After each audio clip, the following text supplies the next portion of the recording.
Hi, sweeties. How are you doing? Welcome to Naya Sim. Thank you so much for the support. Hope you all are doing great. I am going to ask, what is it with these people and Black Joy? Why are you all angry at Black Joy? And the truth is this, because they cannot control it, and they also know it that they cannot control it. That is why they get so pissed. Then I am going to ask, why are you mad that someone is happy, joyful, excelling, and doing amazingly great for himself or herself? It is because you cannot control that, right? Because all your life, all you all do is to control. But one thing I want to tell you is that there are some things you can control, there are some things you cannot control, right? I am sure you all might have seen a video of an African teacher, teaching the kids how they shouldn't let anybody touch their private part, and when they touch their private part, you should let your parents know and your teacher know about it, which was actually an excellent video. Why are you people pissed and mad that it's only parents that are also supposed to teach that, when some parents are actually culprits? You all are doing way too much. When you see that you cannot control something, especially when it is coming from Black community, the next you can do is to come out with your negative vibes. But you know what? Let's get into this. I think white people are so triggered by Black Joy because they have zero control over it. And white people are all about control. And anything they don't get to control and manage and dictate freaks them the hell out. They don't get to be the leader.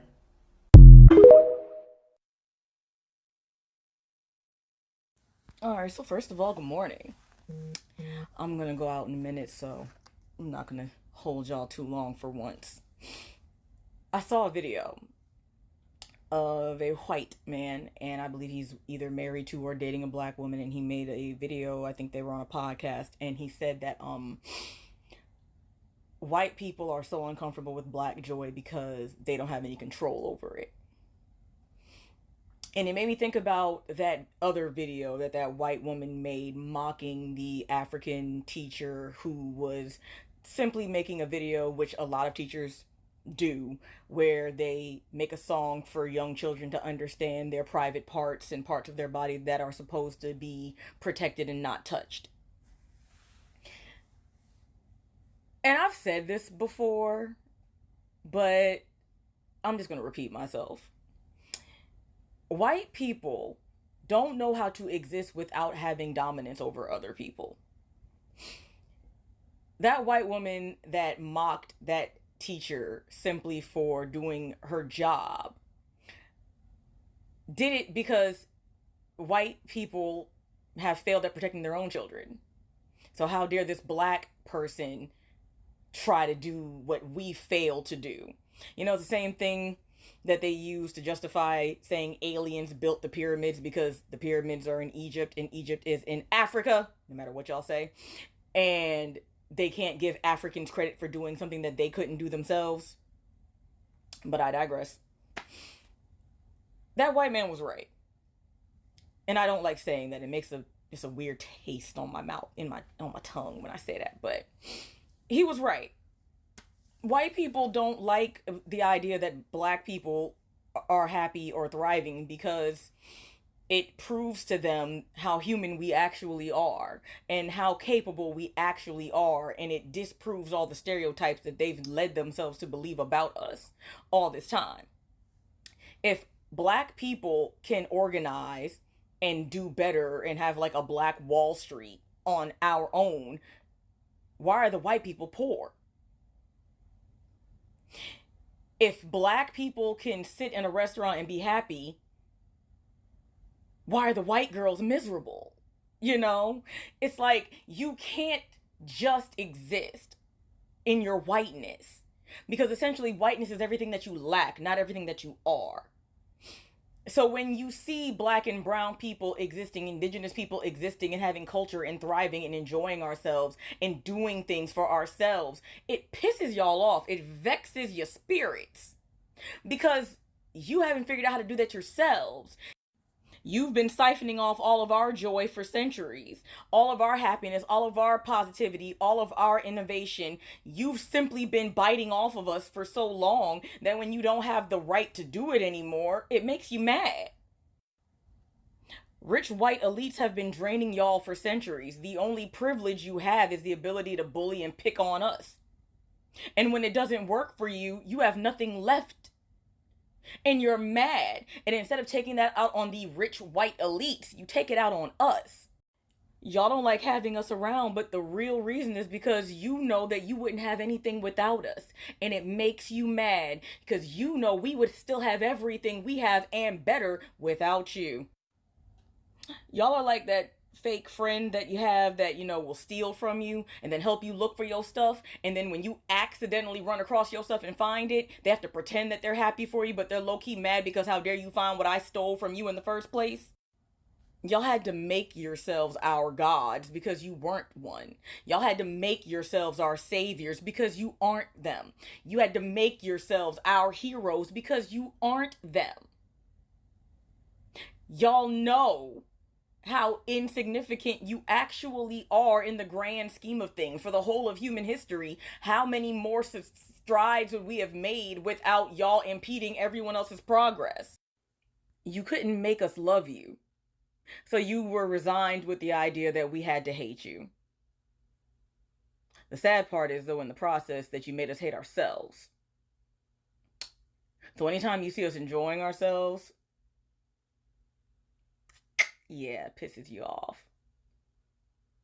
Stay mad. I think that this reply to that private parts video, a video, the one, these are my private parts, nobody touches my private parts. I think that this reply to that is very unfortunate. It's kind of telling, and it's weird that you would not want your children to be learning these things in every possible way. You also seem to forget or ignore, I'm not sure which one, that it is often the parents, unfortunately, that are the perpetrators of, they're the ones that are stealing the innocence of their children. Every comment that has brought this up, you have ignored completely, haven't even acknowledged or disputed at all. You just keep repeating this narrative that only parents can do this. I think you also said no adult should be doing this. Apparently you forgot parents are adults, dude. I don't know. Children need to hear these things from multiple people over and over and over again, so that way it's fully reinforced that they know what is normal, what is true, and what to do if somebody were to violate them. You're basically limiting a child's ability to protect themselves and endorsing that. Like that, dude, no. I think just came across a video about this lady that was singing "These Are My Private Parts." So let's go. Okay, are you ready to sing a song? Yeah. Okay, ready, go. These are my private parts, private parts, private parts. These are my private parts. No one should touch them. No one should. Do it. If you touch my private part, private parts, private parts. If you touch my private parts, I will tell my Mother, I will tell my father, I will tell my teacher. Woo! So there you have it, guys.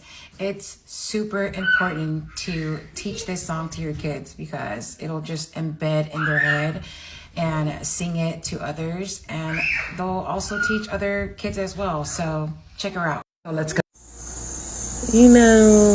To that teacher that made "These Are My Private Parts," I freaking love you. I think that that is a great song. I love the energy that you had in teaching those kids. I pray that every teacher that teaches kids sing this song to them because it was great. That's all. Rage baiting. As black people, black women in particular, we have found a clue and we realize we need to do this. Which means close our mouths up, because there was a time when we thought that racists were just ill-informed people of none color. They were just people that just didn't understand how we were. They had heard how we were. They had never been around anybody black before. And so therefore we needed to educate them. We needed to show them, hey, we're no different than you. And when they asked questions about our hair, our clothes, our culture, which is none of their goddamn business, we would spend a lot of time trying to explain it to them. And what they were doing is just playing in our face. They don't give a at all. They don't care. And there's ChatGPT, there's Google. Everybody has interacted with someone black somehow. On the telephone, you've seen them on TV, you've seen the Cosby Show, you've seen just typical black families, you've seen Boys in the Hood. They're just, if you want to know about black people, you don't need me to give you a private lesson, because first of all, I don't work for you, and two, yeah, I'm a teacher, but I get paid to teach. And if you're not paying me and you're not one of my students in my class and you're not a child, it's not my job to try to teach you that I'm just like you, or teach you I'm not gonna rob you, or I'm not gonna be. It's not my job, because you already know that. I mean, the racists already know that. So one of the things that I'm starting to see a lot, I've been doing just like a little bit of light shopping. My best friend is coming to visit me, who happens to be white. Yeah, I got a white friend. Best friend in the whole wide world. Trust her more than I trust most of my family. But she's coming to visit me, and so I was picking up a few things for us tonight while we set up and watch movies.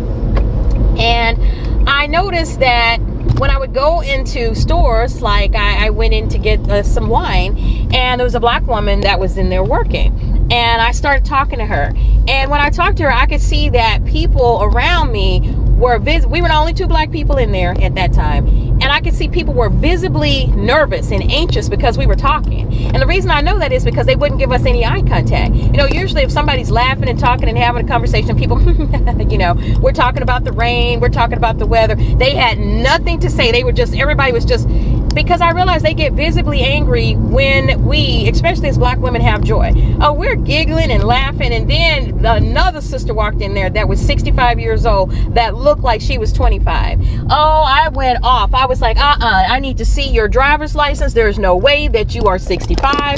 And we started laughing and having a conversation, and white people were brushing up against us, walking with their baskets real close, and everybody was in a hurry. Everybody needed to go on the aisle that we was at. Everybody needed something that was behind me, because they wanted to interrupt our talking, because I guess they somehow ingrained that, you know, these black people, they plotting on something, so we can't let them talk. And then I had to tell y'all, while we were there, another black woman walked in, and she was one of those ones that probably was like those people that they're talking about. They were the only one that grew up in their community.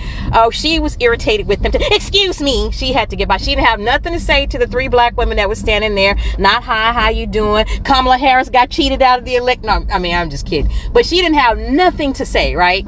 And so that's what I noticed. Y'all remember when people used to do that? When black people used to do that? We would see black people. Now, the way I grew up, and I grew up in the South, you always speak to another black person, acknowledge them, or give them a head nod. But as things and times changed, I noticed that there were a lot of black people, especially in my travels at school or doing TV news. And when you kind of branch out from your area, I noticed that there would be black people, and it'd be usually mainly black men that ain't never, well, that only black people they ain't been around is their family, right? They get all nervous and they can't see you. They just go completely blind whenever they see somebody black, especially a black woman. And then you'd have some of the Oreo black girls that probably are pledged to Bama sororities, and they would see you, and you're like, you can even be an older black woman just kind of looking at, oh, look at this little cute little sister. They don't see you, because they don't want to, they haven't gotten permission from the people of non-color to be able to talk. Or I don't want them to think we're plotting, or if I speak to her, they're going to say we're all the same. They know that we're not all the same. So I'm just going to say this. If don't fall into it, we need to remember to keep our mouths shut, because we're forgetting about that. I mean, I made some videos about that, is that we're forgetting, and we're starting to chime in, and what they're doing is waiting for you to chime in. Oh, because I did want to tell you guys about my experience in the MBA program at Texas Tech. It was one of the satellite schools, and I didn't have any problems with any. I was the only black woman, of course, and then there was two black guys that had played football for her, and but everybody else was either white, and then you had some Trump supporting Mexicans in there that was blacker than me, right? They were the ones that started the trouble and had issues with me. I'm a Trump supporter. I'm a Trump supporter. And I'm like, you know what? If ICE, they probably and in alligator Alcatraz right now, because both of them was just, they were the blackest Mexicans I ever seen in their lives, right, in my life. And so anyway, they were the ones that had the issue. And what I noticed in my classes is that everybody would be quiet, but as soon as I would get to class and walk in, that would be the time where they wanted to talk about affirmative action, DEI, or a Colorado football at Texas Tech University. They rooting against Colorado, and at that time, the Texas Tech wasn't even playing Colorado, right? Didn't have no game scheduled with them, right? But they was concerned about that, right? And then I noticed that, you know, so I didn't fall for it, because we have to learn to keep our mouths shut, because what they're doing is that they've walked around or listened to Fox News and they already mad at black folks, the Trump support Mexicans. They already mad at black folks. So they're waiting for a black person to come so they can tell that black person off, so they can go back to, yeah, there's a black girl that was in my class in the MBA program, Texas Tech, Marble Falls, and I told her off. Yeah, we got to tell them and say, yeah, right? And so what I just started doing is every time they started talking about something, I would just get up and walk out of the room. Every time they started talking about something with race, I would just, and the more that I walked off and ignored them, the angrier they got, and the up the ante and up the ante and up the ante. They started sitting in my chair. You know, one day I went outside and the Mexican dude that's blacker than me closed the door so I couldn't get back in the building. And so I had to end up reporting that, right? But I didn't say nothing to him, right? And then all of a sudden I just disappeared from one of their classes. So when graduation rolled around, they didn't think they was going to, oh my God, when they showed up. And of course I beat them all there, and with my black mama and my black auntie, right? And we were there at the reception, and they had to all come in and try to find a table. And me and my mom and my aunt sat up at the head. Oh my God, they were so mad. So I'm just saying, you don't have to say nothing. Stay out of the rage baiting. If you see other black people, it is okay to talk to and to speak to other black people. Don't let them deter you away from that. And just the way they rage bait, the way that they will just happen to be talking about DEI whenever a black person walks by, just block them out, pretend you don't hear them, and go find the nearest black person and start talking to them really loud and having a great time. And that is your FU to them. So I just returned to TikTok about 3 days ago. I mean, for the last 3 months, 3.5 months, I've not been on any social media. I've not been on any news channels. I've just been enjoying my life. Minus the heart surgery, of course. Okay, to fix something that was a congenital heart defect that they discovered. And I'm thankful that they did. But I come back here and I have seen so many acts of racism and hate. It's as if the racism is on steroids. Okay, from just looking at a police captain tell a young 10-year-old girl to shut the F up. If that's how you're going to help me, you're not helping me. You just traumatized me. But I'm also seeing, I see black people on a boat dancing and singing a song, and I see white people posting. They're triggered by that joy. When a person or a group's joy start to trigger you, take a look in the mirror and ask yourself, why am I not experiencing the joy? Besides the fact that you just hate the people, why do I hate them so much? Why am I triggered by their joy? That's a you problem. Ain't got nothing to do with us. This man is, racism has always existed here in America. It has always been here. It was founded on that. But I have to tell you, this man, he didn't create these racists. Like I say, they were always here, hiding behind the facades, just in the crevices of floors, in the floorboards. They were always here, waiting for the perfect time to come out and show their hate, show their brokenness, because they're broken people. They don't want to see you happy. Anybody who does not want to see your joy is broken. When your joy triggers them, It's them. So keep on having fun. Keep on dancing on the cruise lines. Keep on doing what you do. Keep on being in spaces they don't think you belong in, even though you built most of these places in these spaces. Keep on doing that. Let your joy continue to trigger them. It's a them problem, not a us problem. I got your back. You got mine? Okay? Wow. So this is what I came back to.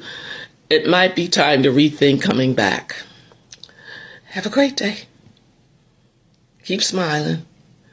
Let nobody steal your joy. This joy that I have, the world didn't give it to me. The world didn't give it. The world can't take it away. Don't let them. This classroom teacher has gone viral for creating a song that teaches children how to protect their private parts.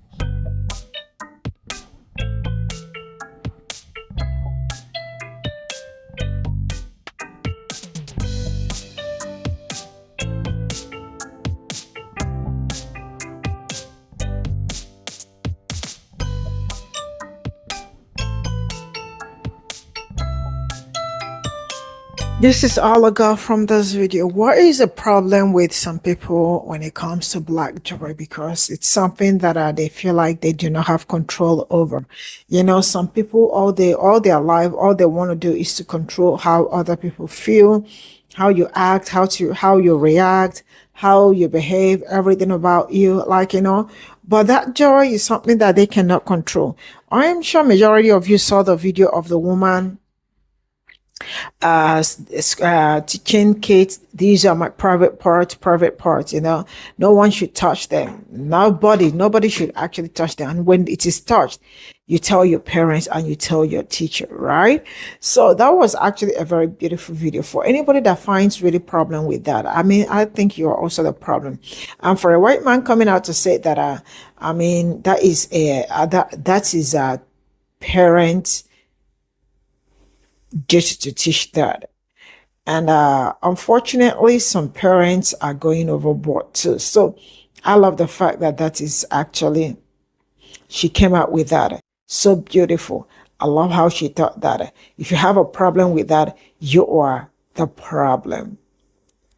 So I am going to emphasize on it. What is it that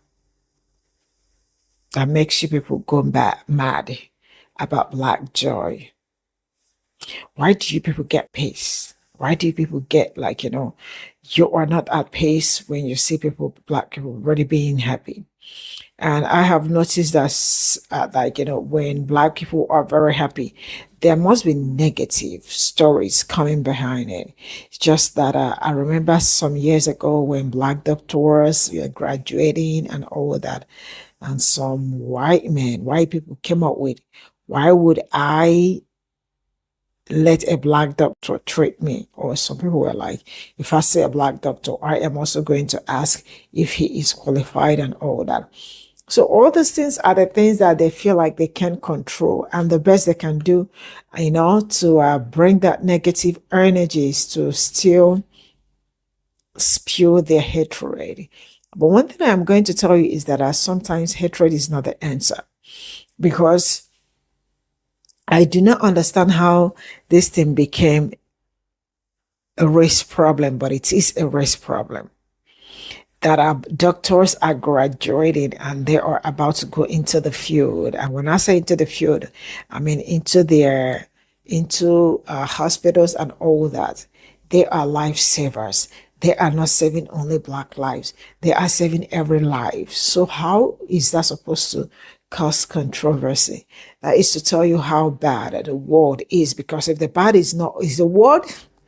world is not bad, sincerely speaking, if people are not being greedy, if people are not being selfish, self-centered, trust me, when doctors, lawyers are graduating, everybody will be extremely excited. Why? Because it is for everybody. It is not for one person. There are like most especially doctors and nurses are like everybody's friends. They treat everybody irrespective of where you're coming from. But all time you all want to make everything about race. But yeah, and when we make it known to you people that, yeah, because you all make everything about race, that's why we make everything about race, then you guys get so mad. I will draw the curtain here. I will see you all in my next video. Bye for now.